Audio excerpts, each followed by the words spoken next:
Hello friends, super magic રસોઈમાં મિત્રો હું આપનું સ્વાગત કરું છું।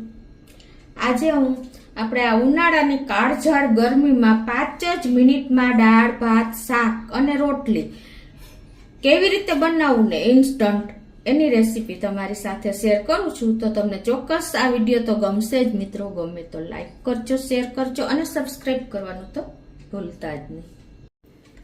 તો મિત્રો હવે એના ઇન્ગ્રેડિયન્ટમાં તમને બતાવી દઉં।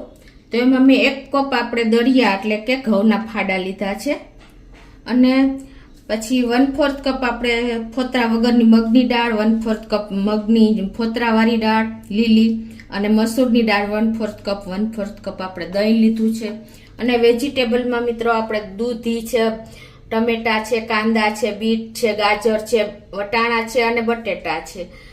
આ બધું આપણે 1/4 કપ લીધું છે। રૂટીન મસાલામાં આપણે હળદર, લાલ મરચું, આખું જીરું અને ધાણા જીરું લેશું, મીઠું લેશું અને આપણે ખડા મસાલામાં આપણે સૂકા લાલ મરચા 2 લીધા છે, લીમડાના પત્તા લીધા છે અને આપણે લસણની 7 થી 8 કળી લીધી છે અને આપણે કાજુ 6 થી 7 પીસ લીધા છે અને આપણે મસાલો છે અને ઘી છે અને તેલ છે અને પાણી, આટલા ઇન્ગ્રેડિયન્ટ લેશું તો બનાવવાનું ચાલુ કરીએ। તો મિત્રો આપણે આ જે ઘઉંના ફાડા છે ને એ આપણને ઇન્સ્ટન્ટ એનર્જી આપે છે, આપણી ઇમ્યુનિટી પાવરને બૂસ્ટ કરે છે અને ડોક્ટર પણ આપણે બીમાર હોય ને ત્યારે આપણને આ રીતે દલિયા એટલે કે ઘઉંના ફાડાનું રેસીપી ખાવાનું કહે છે। અને આ તમારે ઓફિસમાં લેટ થતા હોય ને તો તમે 1 પોટ મીલા બનાવી શકો છો।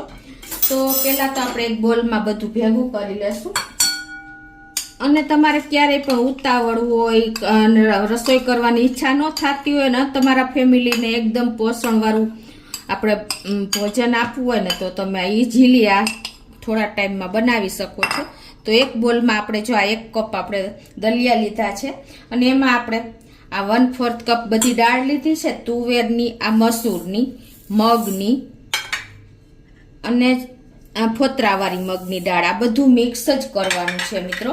અને હવે એમાં આપણે આ બધા વેજીટેબલ નાખી દેશું, જે બધા 1/4 કપ લીધા છે, દૂધી છે, ટમેટા છે, કાંદા છે, બીટ છે, બધા પોષણયુક્ત આપણે બધા શાકભાજી આવી જાય છે, ગાજર છે, બટેટા છે અને લીલા વટાણા છે। આ બધું જ આપણે મિક્સ કરવાનું છે, કોઈ ટાઈમ નહીં લાગે, તમારે ખાલી પ્રિપરેશન જ કરવાની છે। અને હવે આમાં આપણે મસાલા કરી લેશું। તો આમાં 1 ટીસ્પૂન જેવું આપણે કાશ્મીરી લાલ મરચું નાખશું અને અડધી ટીસ્પૂન જેવી આપણે હળદર, 1 ટીસ્પૂન જેવું ધાણા જીરું નાખીને અને હવે એમાં આપણે ટેસ્ટ એકોર્ડિંગ 1 ટીસ્પૂન જેવું મીઠું પણ નાખી દેશું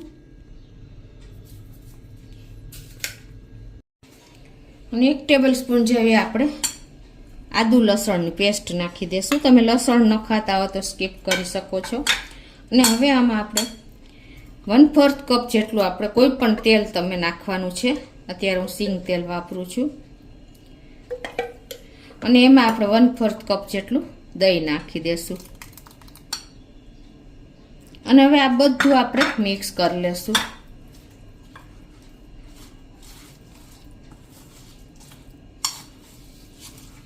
હાથેથી જ મિક્સ કરી લઈએ એટલે એકદમ સરસ પરફેક્ટલી મેચ થઈ જાય।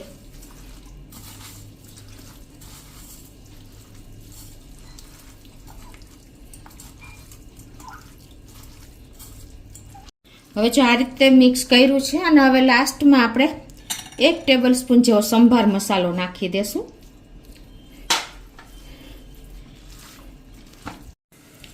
તો આ રીતે જો આપણે મિક્સ કરી લીધું છે, હવે આપણે આને સીધું કુકરમાં જ નાખી દેવાનું છે અને કાંઈ તમને ટેસ્ટમાં ચેન્જીસ લાગે તો થોડું ઘણું તમારે એડ કરવાનું છે, મીઠું કે કાંઈ પણ।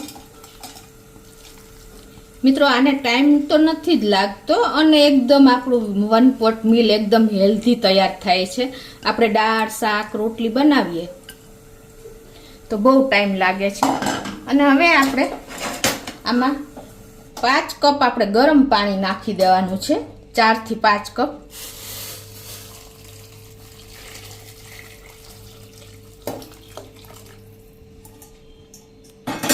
અને હવે આપણે ગેસ ઓન કરી અને ફૂલ ફ્લેમ ઉપર 2 વિસલ વગાડવાની છે અને પછી આપણે સ્લો ફ્લેમ ઉપર 10 મિનિટ રાખવાનું છે.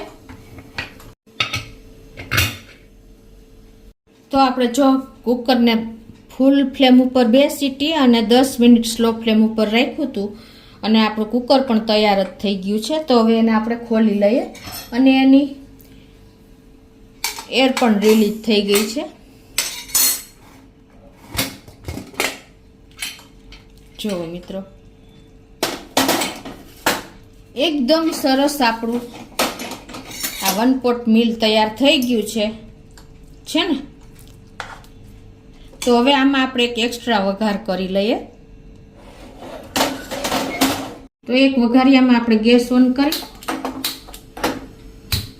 અને 3 ચમચી જેવું આપણે ઘી મૂકી દેશું. ઘીનો ટેસ્ટ આમાં બહુ સરસ લાગે છે. એટલે બધા ઇન્ગ્રેડિયન્ટ આપણે આવી ગયા છે મિત્રો. અને તમને એ પણ કહી દઉં કે આમાં આપણે ફૂલ મિલ આવી ગયું છે. તેમ છતાં જો તમારે ભાત નાખવા હોય ને તો 1/4 કપ તમે ભાત પણ એડ કરી શકો છો. તો આપણું ઘી પણ ગરમ થઈ ગયું છે.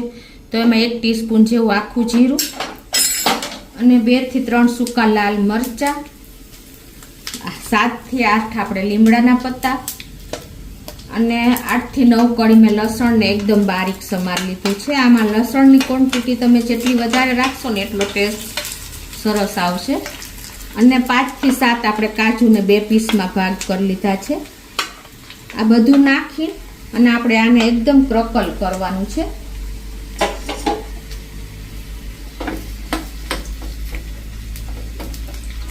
ફૂલ ફ્લેમ ઉપર જ આપણે આને કરીએ છીએ વઘાર. તો આપણું લસણ પણ જો એકદમ સરસ ક્રકલ થઈ ગયું છે. તો હવે આ વઘારને આપણે આ જે 1 પોટ મિલમાં જ નાખી દેશું અને ગેસની ફ્લેમ બંધ કરી દેશું.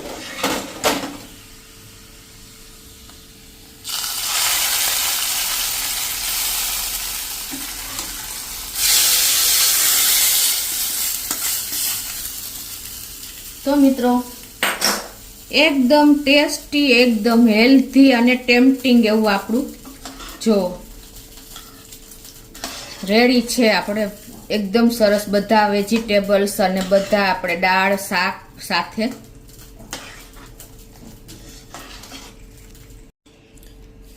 તો ઉપરથી આપણે હવે લાસ્ટમાં ધાણા ભાજી પણ નાખી દેશું